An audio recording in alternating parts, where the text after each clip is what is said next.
이 사람이 누굴까요? 모리아 산에서 1200년 전 아브라함에게 내 씨가 하늘의 별과 같고 땅에 모래알 같이 번성할 것이라, 내 씨로 말미암아 천하 만민이 복을 얻을 거다 하나님이 말씀하신 1200년 후에 이 사람은 태어났습니다. 그리고 시내산 앞에서 출애굽한 이스라엘 백성들에게 이 율법 언약을 맺은 700년 후에 태어난 사람입니다. 이제 다윗이 설계를 했지만은 이제 솔로몬이 완공을 했던 솔로몬 성전이 완공된 100년 후에 태어난 사람입니다. 그의 아버지는 남유다의 아주 대표적인 경건한 왕 아사였습니다. 그 아버지는 솔로몬이 40년 통치했고 다윗이 40년 통치했지만은 이 아사 왕은 41년을 통치를 했습니다. 그리고 여호와 하나님 신앙을 고스란히 아들에게 다 기업으로 물려주었습니다. 그 아사의 아들 여호사밧입니다. 여호사밧. 이 여호사밧은 35세에 왕위에 오릅니다. 근데 이미 그 전에 여호사밧이라고 하는 이름 의미 그대로 살아계신 여호와 하나님은 지금 다스리시는 분이시다. 여호와 하나님이 통치하신다. 한 개인의 생애든 한 가정이든 한 가문이든 족속이든 결례든 국가든 민족이든 인류 사회든 이분이 통치하신다고 하는 것을 아주 깊이 깨우친 위대한 계획을 위해서, 개혁을 위해서 제대로 준비된 한 사람. 오늘 4절에 보면 바로 여호사밧입니다. 여호사밧. 그래서 여호사밧은 왕위에 오르기 전부터 어떻게 하나님 중심의 삶을 살았는지를 4절에 보여주고 있습니다. 오직 그의 아버지의 하나님께 구하며, 그러니까 아사의 하나님 여호와께 구하는 겁니다. 개인적인 문제가 있든 집안의 문제가 있든 어떤 문제가 있을지라도 항상 그것을 가지고 하나님 앞에 나와서 하나님께 묻고 하나님의 뜻을 구하는 겁니다. 그럼 하나님께서 만나주시고 말씀해 주십니다.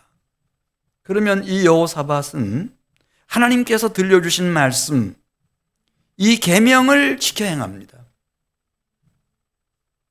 그 당대의 이스라엘 사람들의 행위를 따르지 않았다고 그랬습니다. 이 여호사밧이 35세에 왕위에 오르게 됩니다.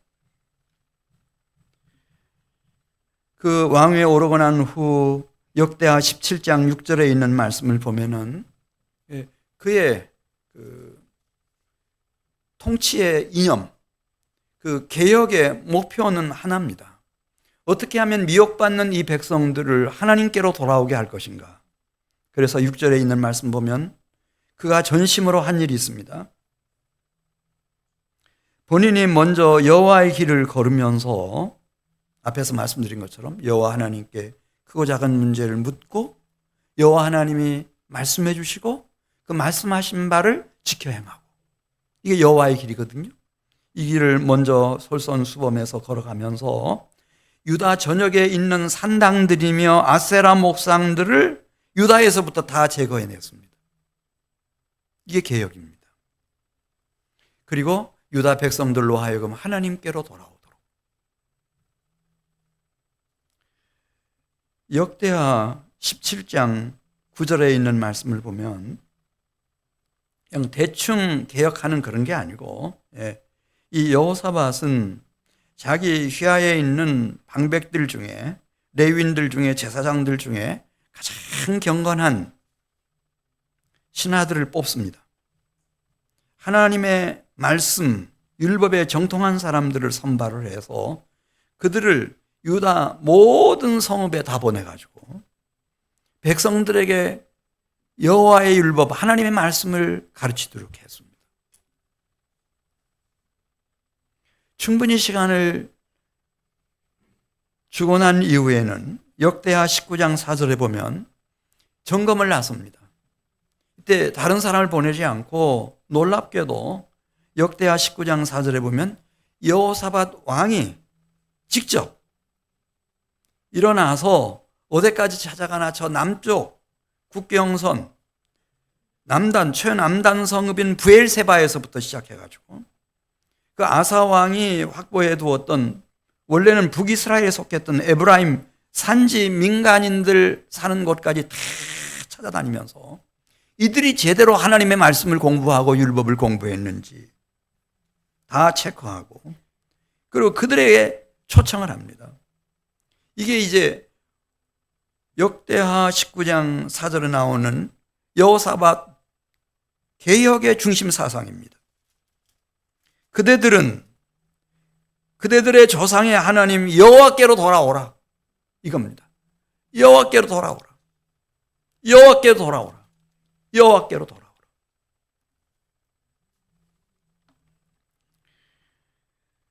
그리고 얼마나 제도적으로 조직적으로 잘 관리해 나가는지 역대하 19장 5절에 보면 각 성읍마다 아무리 사람 숫자가 많지 않다 하더라도 거기 재판관들을 다 세웁니다. 다 세워가지고 이들이 하나님의 말씀을 얼마나 알고 있는지 얼마나 성실하게 잘 지켜 행하는지 그 재판관들을 파송하면서 이 여호사밧이 당부한 얘기가 있습니다. 당신 재판관으로서 무슨 일을 할 것이요? 묻는 겁니다. 사람을 기쁘게 할 것이요? 그렇죠. 오늘날 재판관들은 사람을 기쁘게 하는 겁니다. 그래야 이후라도 내가 국회의원이 나오고 대통령에 출마하면 표를 얻죠. 사람을 기쁘게 하는 겁니다. 그런데 여호사밧은 말합니다. 이르되 너희가 재판하는 것이 사람을 위하여 할 것인지 여호와를 위하여 할 것인지 잘 살피라. 너희가 재판할 때에 여호와께서 너희 곁에 계시다고 하는 것을 한순간도 잊지 말라. 너희는 진정 여호와를 두려워하는 마음을 가지고 재판장으로서 판결을 내리라는 겁니다. 그래서 그 재판관들의 마음을 하나님 앞으로 다 당겨놓았습니다. 역대하 19장 9절에 보면은 유다 나라 안에 있는 모든 공직자들 또 10절부터 있는 말씀을 보면은 어떤 사람이 칼에 찔렸습니다. 그래서 소송이 제기됐어요. 그 원고가 됐든 그 다음에 그 소송의 당사자가 됐든 지금 이게 소송이다 다툼이다 법적인 중요한 시간이다 그래서 막 과장한다든지 거짓말한다든지 속인다든지 절대 그렇게 하지 말아라. 재판관들은 항상 기억하라. 재판장이 된 자신부터 시작해서 소송을 제기한 원고와 피고도 다 우리는 하나같이 유다 백성으로 하나님 앞에 있다고 하는 것을 상기시켜라. 역대하 17장 9절에 있는 말씀을 보면은 공직자들뿐만 아니라 유다 모든 성읍 내에 있는 모든 백성들로 하여금 여호와 하나님을 기억하고 그 말씀을 상기하도록 하라. 그러면서 이제 여호사밧이 최초로 모리아 산에 성전이 세워졌고 모세를 통해서 주신 하나님의 말씀 율법이 있고 그리고 이 온 누리 가운데 하나님이 구별한 이스라엘 백성이 있고 그 중에도 하나님을 경외하는 유다 백성들 그 백성들을 이끄는 왕으로서 어떻게 이 백성들을 하나님께로 이끌 것인가 하나님 앞에 세울 것인가 이걸 위해서 35세의 왕이 올라서 25년을 그냥 한순간같이 불살랐던 여호사밧. 그러면 여호사밧의 나라는 어떻게 됐을까? 유다 나라는 어떻게 됐을까? 만일 우리 중에 2024년 12월 22일 오늘 말씀을 듣다가 결심한 바가 있어요. 나 자신부터 시작해서 우리 가정이 하나님 앞에 서야 되겠다. 이렇게 결심하고 만일 일어서게 되면은 우리 가족들과 자녀들과 자녀손은 어떻게 될 것인가? 만일 이런 사람이 만일 이 지역사회와 그리고 이 대한민국과 이 한반도에 살고 있는 우리 민족들의 지도자가 된다고 하면은 우리의 10년 후, 50년 후, 100년 후는 어떻게 될 것인가? 이걸 이제 본문에서 우리에게 보여주고 있습니다. 역대하 17장 5절 말씀 보겠습니다.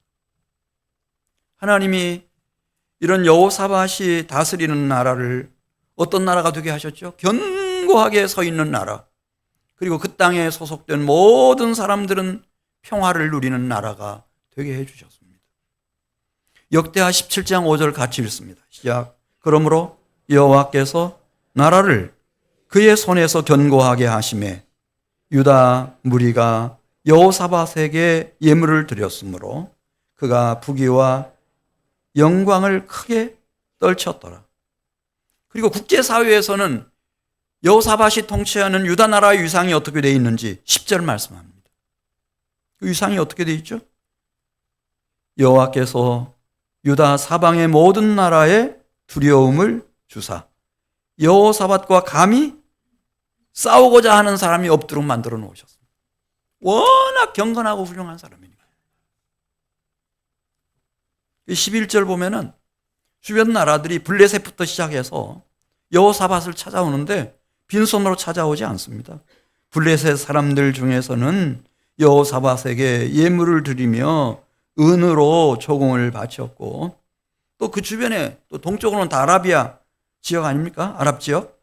그 사람들도 짐승 때 곧 순양 몇 마리 7,700마리 순염소 7,700마리를 가져와서 여호사밧에게 바치는 겁니다. 28장 1절 말씀을 보면은 이제 여호사밧이 최초로 제대로 우리 한 개인이든 우리 가족이든 우리 가문이든 우리 족속이든 내 나라든 민족이든 제대로 하나님의 말씀을 받들고 하나님 앞으로 나아가면은 무슨 일이 일어나는지를 보여준 그런 증거가 되는 생애를 살아냈습니다. 28장 1절 말씀 보겠습니다. 신명기 28장 1절 700년 전 모세가 예언했던 말씀이 지금 여호사밧을 통해서 유다 나라에 이루어지고 있습니다. 28장 1절 신명기 28장 1절 내가 내 하나님 여호와의 말씀을 삼가 듣고 내가 오늘 내게 명령하는 그의 모든 명령을 지켜 행하면 내 하나님 여호와께서 너를 세계 모든 민족 위에 어떻게 하신다고 그랬어요? 뛰어나게 하실 것이라. 할렐루야. 대한민국이 우리 한민족이 세계 모든 민족 위에 뛰어날 수 있는 길이 있는가? 있다는 겁니다. 있습니다. 그것은 우리가 여호와의 말씀을 잘 듣는 것입니다. 그 말씀을 지켜 행하는 것입니다. 뛰어난 민족이 될 겁니다. 저는 처음에는 그래도 영토가 좀 넓어야지 사람이 좀 어느 정도 돼야지 뭐 수억은 돼야지 이렇게 많이 생각했는데 그렇지 않습니다. 하나님이 높이시면 높아지는 겁니다. 여러분. 신명기 28장 7절에 신명기 28장 7절입니다. 여호와께서 너를 대적하기 위해 일어난 적군들을 내 앞에서 패하게 하시리라. 그들이 한 길로 너를 치러 들어왔으나 내 앞에서 몇 길로 도망친다고 그랬습니까? 이것을 여호사밧은 아버지 때 보았습니다. 아사 왕 때 구스 사람 세라 왕이 100만 대군을 이끌고 쳐들어온 일이 있었습니다. 그때 하나님이 어떻게 그 대적들을 진멸하셨는지 그 사건이 있고 난 후에 아하스는 하나님이 함께하는 왕이구나 그렇게 생각해서 저 국경선 이북에 있는 북왕국에서 얼마나 많은 사람들이 유다 예루살렘으로 몰려왔는지 그래서 유다 백성들과 북에서 온 형제들이 같이 함께 예루살렘 성전에 모여서 하나님 앞에 노획물로 끌고 온 전리품들 중에 노획물들 중에 소 700마리 양 7,700마리를 잡아서 하나님 앞에 번제를 드리고 화목제를 드리고 이제부터는 우리가 다시는 미혹받지 않고 오직 한 분 여호와 하나님을 섬기고 하나님의 말씀대로 사는 하나님의 백성이 되자고 다짐하던 그 현장을 여호사밧이 잊을 수 있었겠습니까, 여러분? 그 이후로 41년 동안을 하나님이 이 아사 왕의 통치하는 유다 나라를 축복해 주셨던 그 모습을 어떻게 잊겠습니까? 신명기 28장 9절, 그것을 보고 자란 여호사밧의 소원은 하나입니다. 어떻게 하면은 하나님이 구별하신 이 이스라엘 백성 중에, 유다 백성 중에 우리가 어떻게 여호와 하나님의 성민이 될 것인가, 여호와 하나님의 백성이 될 것인가. 이제 25일이면 성탄절인데 예수님께서 왜 오셨어요? 우리를 하나님의 보배롭고 정귀한 백성 삼으시려고, 우리를 여호와 하나님의 성민으로 일으켜 세우시려고 그분이 오셨어요. 신명기 28장 9절입니다. 여호와께서 내게 맹세하신 대로 너를 세워 자기의 성민이 되게 하시리니 이는 내가 내 하나님 여호와의 명령을 지켜 그 길로 행할 것임이니라. 땅의 모든 백성이 여호와의 이름이 너를 위하여 불리는 것을 보고 너를 두려워하리라. 너희는 과연 하나님의 백성이로구나. 그래서 하나님 앞에 영광을 돌리고 이 땅에서도 귀중히 여김을 받고 그런 하나님의 백성, 하나님의 성민을 이 땅에 출현시키기 위해서 그 마음을 이 여호사밧이 마음속에 탁 품은 겁니다. 어떻게 이 유다 백성들이 하나님의 성민이 될까? 여호와 하나님의 백성이 될까? 그래서 하나님을 찾고 또 찾는 중에 나라가 얼마나 위상이 높아졌는지 역대하 17장 14절 말씀 보면 18절까지 이때 군사력이 이제 우리가 평가해 볼 수 있는 단서가 거기 나와요. 큰 용사들이 유다 나라에 몇 명이었다고 그랬어요? 제가 14절부터 18절까지 계산하는데 한참 계산했는데 116만 명입니다. 큰 용사가 대한민국이 지금 육해공군 합치면 100만? 양 권사님, 육해공군 합치면 얼마나 돼? 60만 원 넘었어요? 60만 원 넘었대. 저분이 넘었다고 하면 넘은 거야. 난 지금 60만도 안 되나 지금 그런데. 116만 명.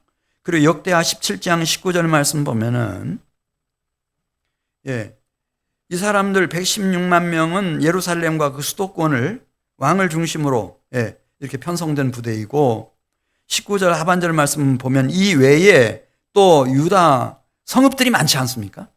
그 견고한 성읍들의 왕이 보내놓은 군대가 또 많이 있었다는 거예요.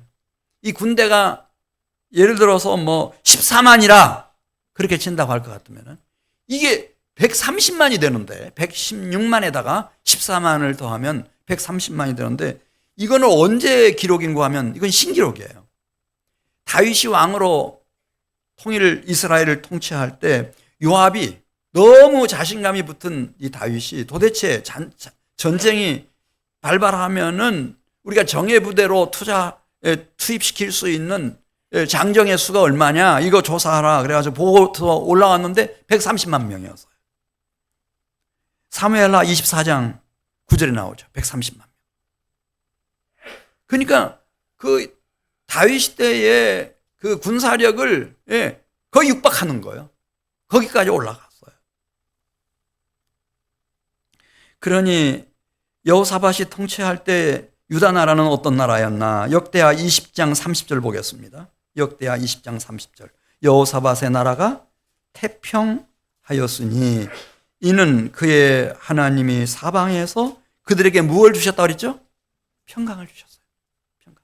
할렐루야. 이렇게 되는 거예요. 내가 이렇게 교회 왔다 갔다 할 수도 있고 침례 받을 수도 있고 직분 받고 이거 잘하는 거예요. 잘하는 건 잘하는 거예요. 그러나 만일 나도 내 신앙생활에 개혁이 필요하다. 딱 결단하고 지금부터 하나님 말씀 중심. 내가 무슨 일을 하든 하나님 말씀 중심으로. 그렇게 돌이키고 하나님을 향해서 나아가면은 내 인생의 10년 후, 20년 후의 모습은 어떤 모습이며 내 자녀들과 자손들의 모습은 어떤 모습이며 이 한민교회의 한 세대 후의 모습은 어떤 모습일까? 지금 그거 여호사밧이 보여주는 겁니다. 하나님이 하실 일이 무궁무진하다는 거죠. 할렐루야.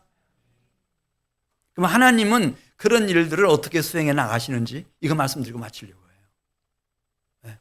아주 섬세하고 구체적으로 그분이 산실하게 그런 일을 해 나가시는데 그 첫 번째가 목숨을 살려주시는 거예요.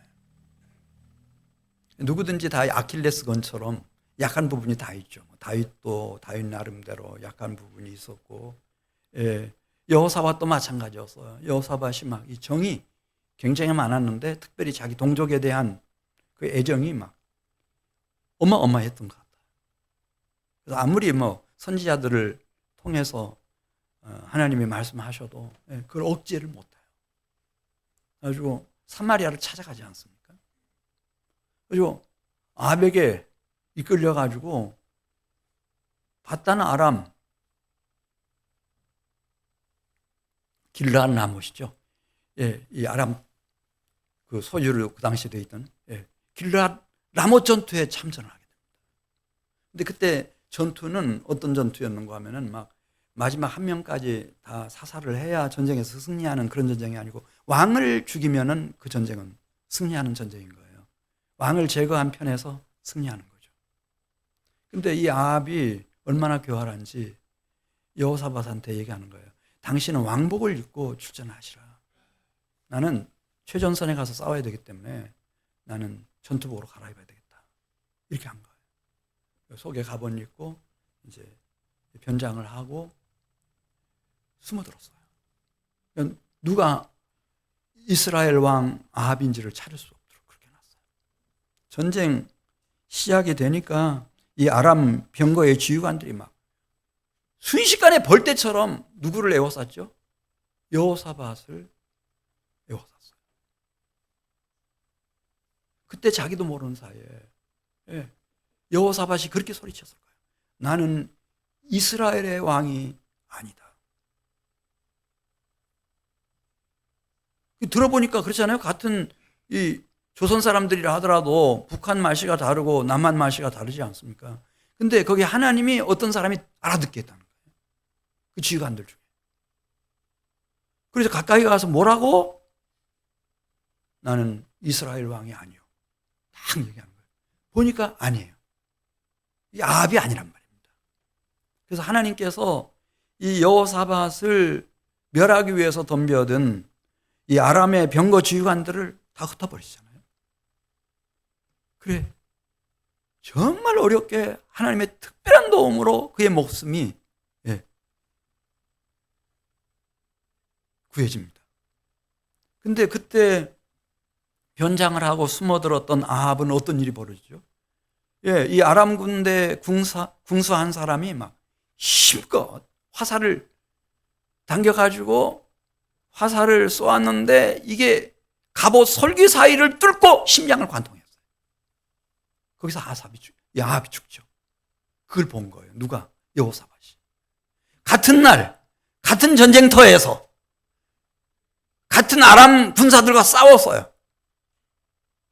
근데 진짜 위험했던 자기는 하나님이 목숨을 살려내시고 변장을 하고 숨어든 아합은 죽었어요. 아합은 죽었어요. 이게 무슨 일이냐? 이걸 생각하는 거예요. 하나님을 진정으로 경외하는 사람들에게는 하나님께서 이 생명을 구해주시는, 목숨을 구해주시는 은혜가 있어요. 우리 농아인 교회 연봉남 목사님 우리 교회에 오셔서 여기서 하신 말씀. 그분이 왜 하나님의 종이 됐나? 그 얘기 하는 거예요. 자기는 어려서부터 농아였답니다. 말도 못하고 듣지도 못하고. 학교 입학했는데 학교 갔다가 이제 끝나서 막 집을 향해서 막 달리기 시작했대. 집이 얼마나 그리웠겠어요.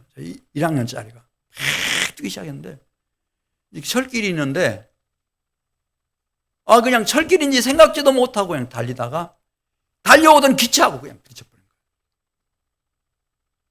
거예요. 네. 그 기관차에 받쳐가지고 막 저만큼 가서 떨어져서 나둥그렇다는 거예요. 근데 툴툴 털고 일어났는데 아무 문제가 없어서 집에 갔대요. 그때 그분이 이 목숨을 살려주신 분을 생각하기 시작했다. 지금까지. 여러분, 자동차에 받쳐도 이거 죽을 수 있잖아요. 달리는 기차에 받쳐서 살아날 수 있어요?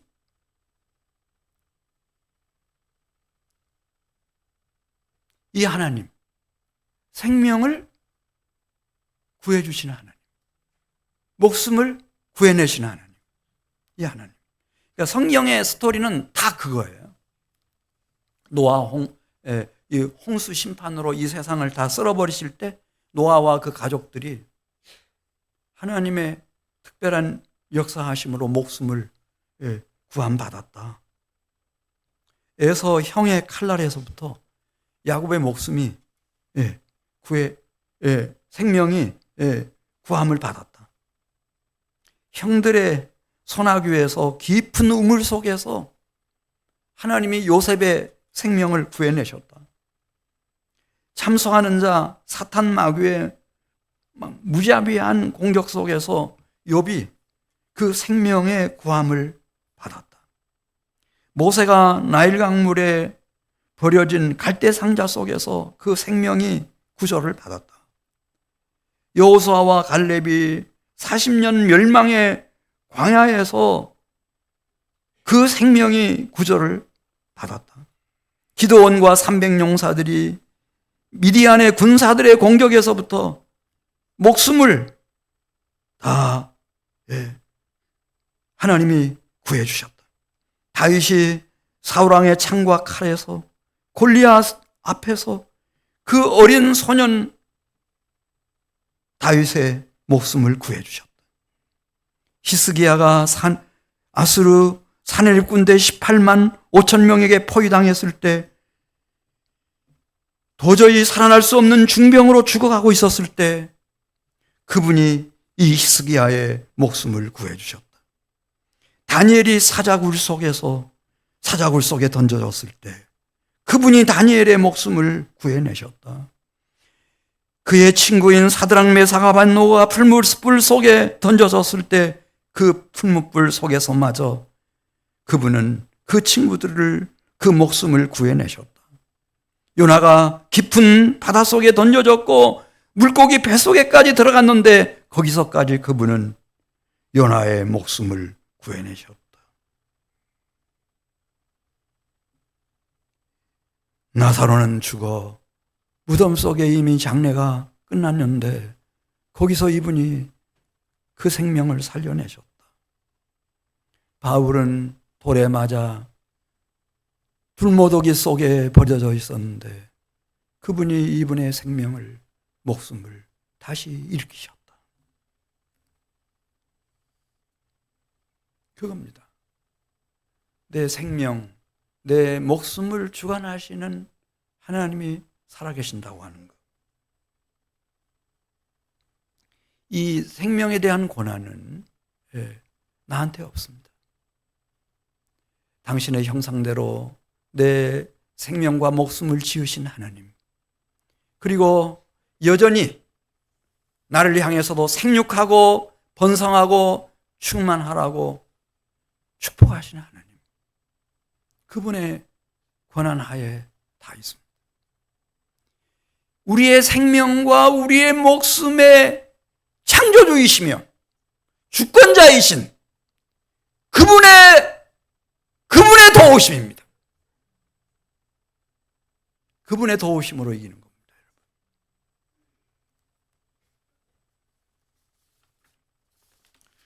두 번째는 역대하 20장 1절 가서 보면은 이런 하나님의 도우심이 그냥 여호사밧 한 개인에게만 국한된 게 아니고 여호사밧과 함께 하나님께로 나아가는 유다 모든 백성들도 공통적으로 경험하게 됩니다.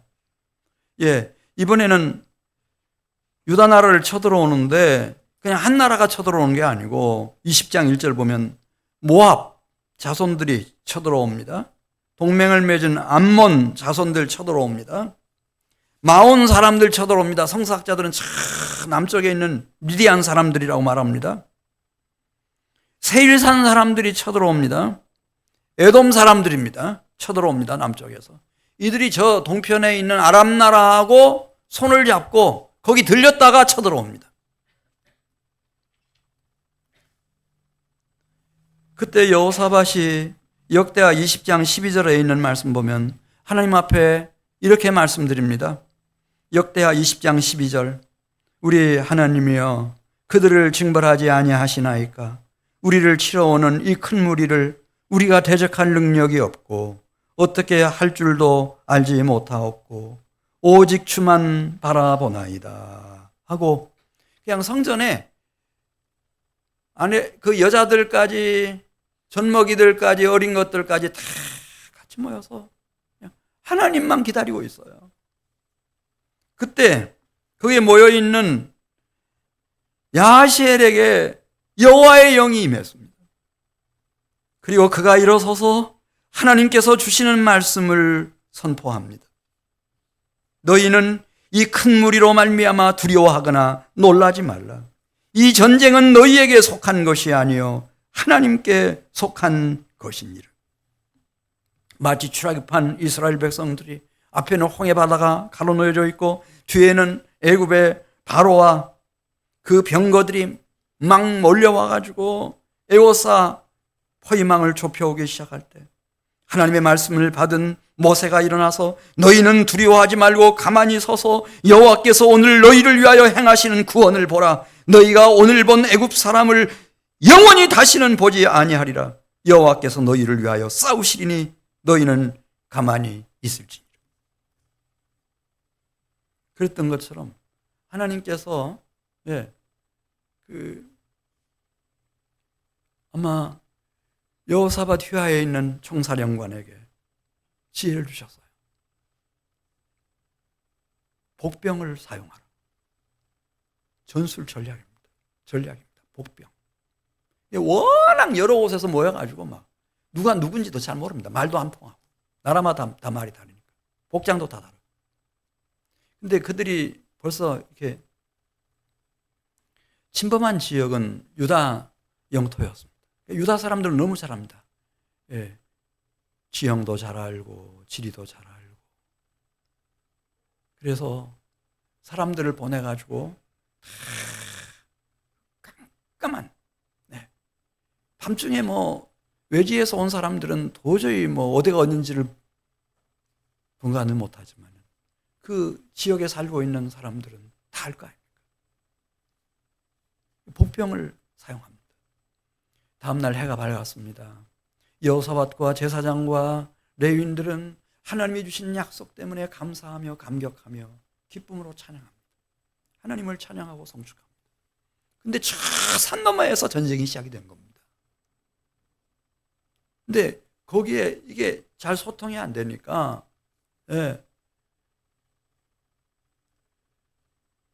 여기 모압 암몬 사람들은 세일 사람들이 반역을 해가지고 전리품 때문에 우리를 치는구나 이렇게 생각했다는 거예요.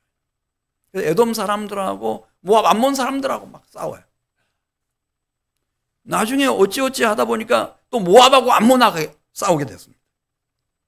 그리고 이 전쟁에서 완전히 여호사밧의 백성들이 그 군대가 승리를 합니다. 왜냐하면 이 여호사밧의 군대도 말씀드렸잖아요. 다 용사라고. 용사가 100만 명이 넘었다.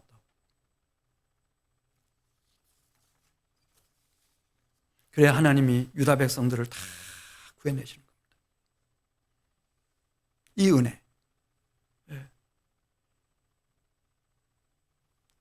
그리고 세 번째가 역대하 20장 35절로 가겠습니다. 역대하 20장 35절 가서 보시면은 미혹에서부터 지켜주시는 겁니다. 죄와 악의 이 재앙으로부터 막아주시는 겁니다. 역대하 20장 35절 보면 이제 여호사밧이 아합은 죽었지만은 이제 그의 아들 아하시아가 이제 왕위를 계승했어요. 북왕국의 왕이 된 겁니다. 그런데 계속해서 자꾸만 마음이 쓰이는 거예요. 그래서 이 아하시아를 만나고 또 만나고 교제하고 그렇게 하다가 결심을 해요. 좀 도와줘야 되겠다. 우리가 도와줘야 되겠다. 그래서 큰 프로젝트를 이제 준비하게 되는데, 이제 이건 여호사밧만 할 수 있는 일이에요. 이렇게 에돔을 통과해서 홍해 쪽으로 가면 에시온게벨이라고 하는 고대의 유명한 항구가 있어요. 그 항구에서 이제 선단을 만들어 가지고 이 항로를 개척하는 겁니다. 거기서 홍해로 해서 아라비아 해로 해가지고 그 인도양으로 해서 뭐 인도 갈 수도 있고 중국 갈 수도 있지만은 거기서 우측으로 아프리카 쪽으로 이제 가면 그 아프리카 대륙 그 서쪽을 타고 쭉 올라가면 3만 킬로라고 합니다. 에시온게벨에서.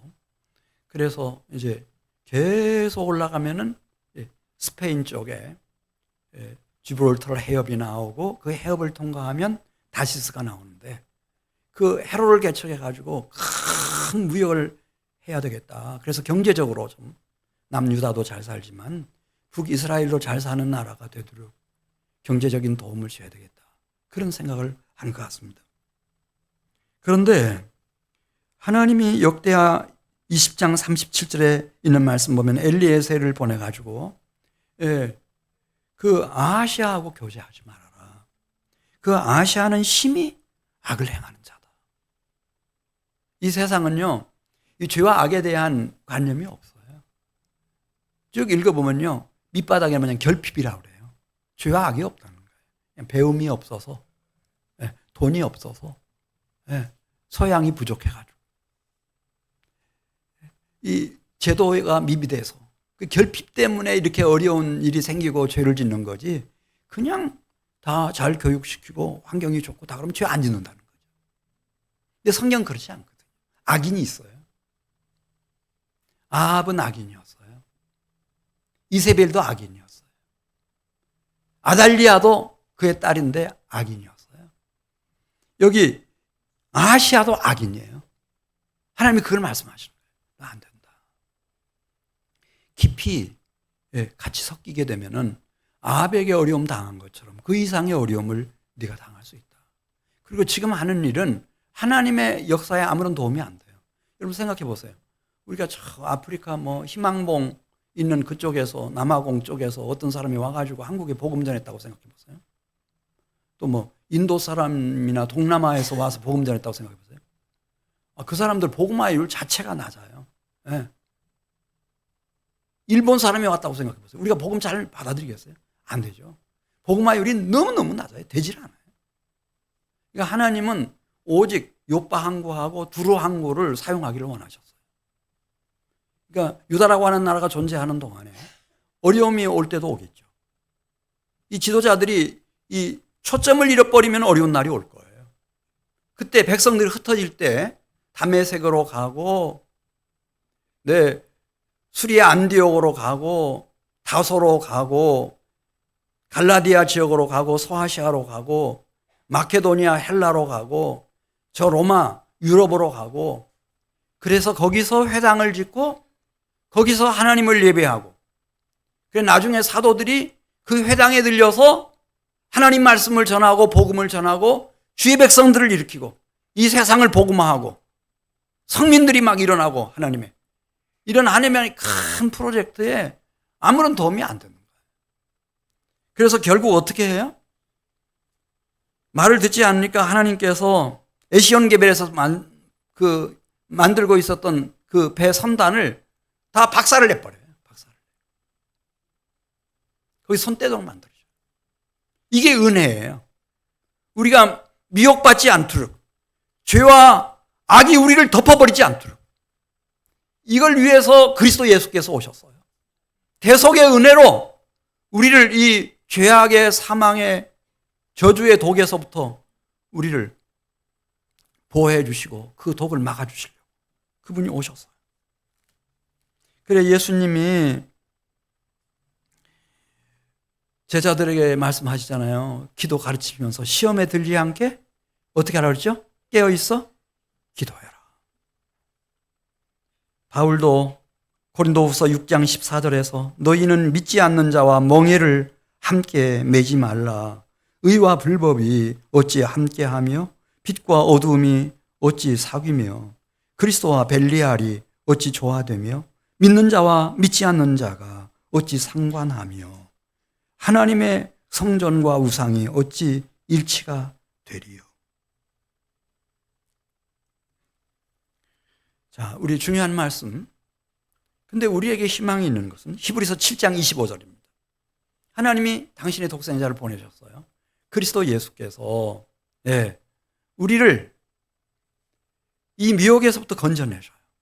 그 죄악의 독에서부터 그 해악이 우리를 해치지 못하도록 막아주셔요. 어떻게 막으시는지 히브리서 7장 25절 말씀 같이 읽겠습니다. 그러므로 자기를 힘입어 하나님께 나아가는 자들을 온전히 구원하실 수 있으니 이는 그가 항상 살아계셔서 그들을 위하여 간구하심이니라. 이분이 하늘 보좌 우편에 계시면서 간당 없이 우리를 위해서 중보하고 계셔요.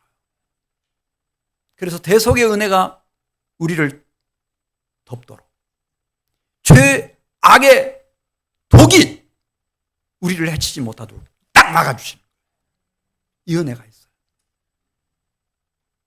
그래야 주의 백성들이 나는 거죠.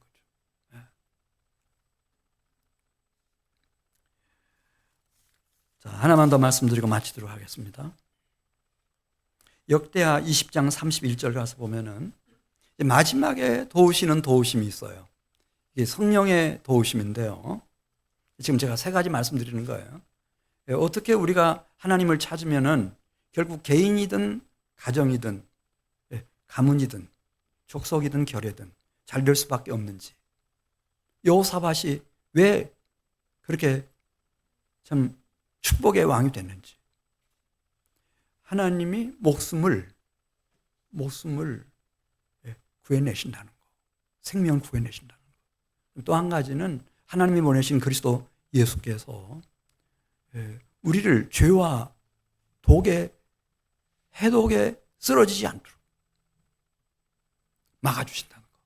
십자가의 보혈로 딱 덮어서 막아주신다는 거 말씀드리고, 그 다음에 20장 31절 말씀 보면은 이 마지막이 중요하거든요. 이 마지막에 31절 말씀 보면 여호사밧이 왕위에 오를 때 35세였어요. 그리고 60세까지 살고 25년을 통치했거든요. 그래 역대하 21장 1절 보면 여호사밧이 그 조상들과 함께 누움에 그 조상들과 함께 다윗성에 장사됐다. 그때까지 단 1년도 하나님이 이 여호사밧을 버려둔 일이 없어요. 근데 가면 갈수록 하나님께서 여호사밧을 더 가까이에서 도우시는데, 이제 시편 116편 15절 보면 이제 우리가 2024년 끝이 몇 날 남았나요? 9일 남았어요? 9일 남았죠. 그런 것처럼 우리 인생의 마지막 순간도 반드시 와요. 근데 우리는 이제 송년회 한다, 뭐 한다 이렇게 해서 바쁘게 그냥 지나갈지 모르지만, 그러나 이 마지막이 사실은 중요하거든요. 시편 116편 15절 말씀. 그의 경건한 자들의 죽음은 여호와께서 보시기에 귀중한 것이로다. 여호와 하나님이 이 경건한 자들, 성도들의 마지막 순간 그 죽음을 소중히 여기신다는 거예요.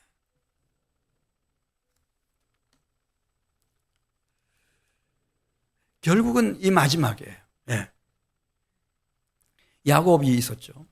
야곱이 기질적으로 좀 거짓되고 막 아주 야박하고 교활하고 자기밖에 모르는 사람이었어요. 근데 그가 나이가 점점 먹어가면서 마지막 모습이 이제 그 애굽에서 보여지는데요. 놀랍습니다. 마지막에는 그가 진짜 이스라엘이 됐어요. 야곱이 아니고 이스라엘이 된 거예요. 그래서 마지막 죽어갈 때는 그냥 청년처럼 꼿꼿하게 몸을 세우고 자기의 자녀들, 자손들을 다 일일이 위에서 기도해주고 축복해주고, 그리고 너무 경건하고 평화로운 모습으로 가족들이 다 둘러보는 앞에서 임종을 해요. 그래서 요셉부터 시작해서 아버지 야곱을 진심으로 존경하게 됐어요. 사랑하게 됐어요. 그때 이 영향이 얼마나 컸는지 애굽 나라 바로 왕부터 시작해서 그 신하들 모든 장로들이 70일 동안을 야곱이 죽었을 때 애도를 해요. 국가장도 이런 국가장이 없죠. 애도를 해요. 왜 그런가? 그 마지막 모습이 정말 이스라엘이었어요. 첫 이스라엘이었어요. 믿음의 조상이었어요. 모세도 그가 죽을 때 하나님이 특별히 돌보시죠. 죽는 장소며 죽고 난 이후에 그가 경건한 여호와의 종으로 남도록 하나님이 손수 다 장례식을 하나님이 치러주셔요. 그렇게 존귀하게 여겨주셔요. 삼손도 흔들릴 때 많았어요. 근데 마지막에는 자기 인생의 최고 절정의 순간이 됐어요. 하나님이 그렇게 은혜를 주셔가지고. 그래서 그가 죽을 때 죽인 대적들의 숫자가 평생 죽인 숫자보다 더 많았다고 그랬어요. 다윗도 마찬가지예요. 70세가 되었을 때는 정말 하나님의 사람이 되었습니다. 오실 메시아의 표상이 되었습니다. 흠잡을 데가 없었습니다. 침례 요한도 그 마지막 죽음을 보면서 우리는 예수님이 하신 말씀, 여자가 낳은 자 중에 가장 큰 자라고 하는 그 말씀을 받아들이게 됩니다. 결국은 베드로처럼 한때 예수님에게 덤비고 예수님 부인하고 그렇게 다 망한 것처럼 살았지만 마지막에 하나님이 성령을 부어주시니까 순교로 주님을 따릅니다. 십자가를 치고 십자가를 거꾸로 치고 예수님을 따릅니다. 바울도 얼마나 못된 짓 많이 했습니까? 박해 많이 하고 죽이기도 하고. 근데 마지막 순간에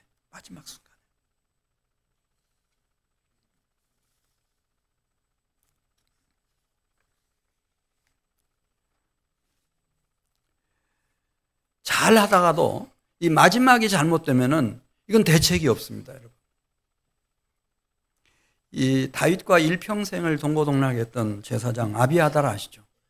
근데 아비아달이 마지막에 가서 변심을 합니다. 그 영모에 가담을 합니다. 요압 총사령관이 다윗의 오른팔 같았습니다. 마지막 순간에 영모에 가담합니다. 끝나버리는 겁니다. 죽임당했습니다. 요아스라고 하는 왕이 있습니다. 여호세바가 여호야다가 살아있었을 때 얼마나 경건한 왕이었어요. 그런데 마지막에 가서 변해버립니다. 그리고 선지자 자기의 그렇게 은혜를 베풀었던 여호야다의 아들 스가랴를 죽이죠. 그리고 그도 살해당합니다. 예루살렘 교회 아나니아와 삽비라 보십시오. 한때 막 성령이 그렇게 임하고 그들과 함께 자기의 땅을 팔아가지고 하나님 앞에 헌금하려고 결심 한때 했었던 아나니아 삽비라. 바울의 마음을 그렇게도 아프게 만들었던 후메네오와 알렉산더. 얼마나 한때 좋은 동역자들이었겠는데. 교회 주도권 싸움 때문에 자기가 주도권 잡고 싶어서 데마마저 마지막 바울을 버리고 세상으로 떠나가 버립니다. 그러면은 대책이 없습니다. 그런데 여러분 스데반을 아십니까?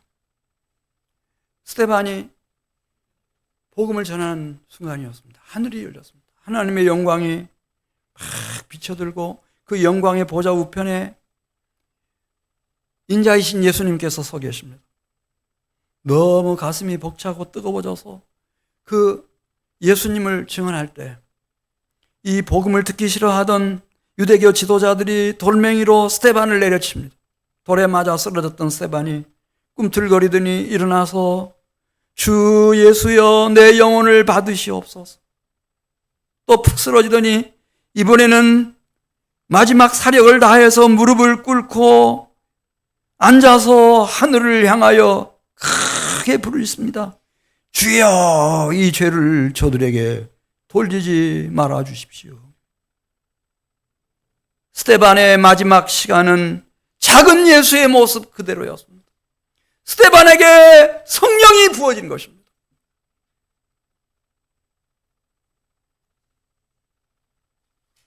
구약의 모든 선지자들, 신약의 모든 사도들 하나 같습니다. 마지막에 그 인생의 마지막 시간, 최후의 순간이 절정의 시간이었습니다. 하나님의 도우심으로 성령의 기름 부으심으로. 중요한 건 당신이 어떻게 시작했는가가 아니라 어떻게 끝내는가이다 라고 하는 말이 있습니다. 누가 우리 중에 기름 등불 준비한 슬기로운 다섯 처녀 되어 2024년 이 마지막 남은 9일 동안 내 생의 노년 마지막 날들 최후의 순간을 내 인생에 성령의 기름 부음이 이어지는 그런 절정의 순간으로 살아낼 수 있을 것인가. 여기에 달려 있습니다. 우리 같이 기도드리겠습니다.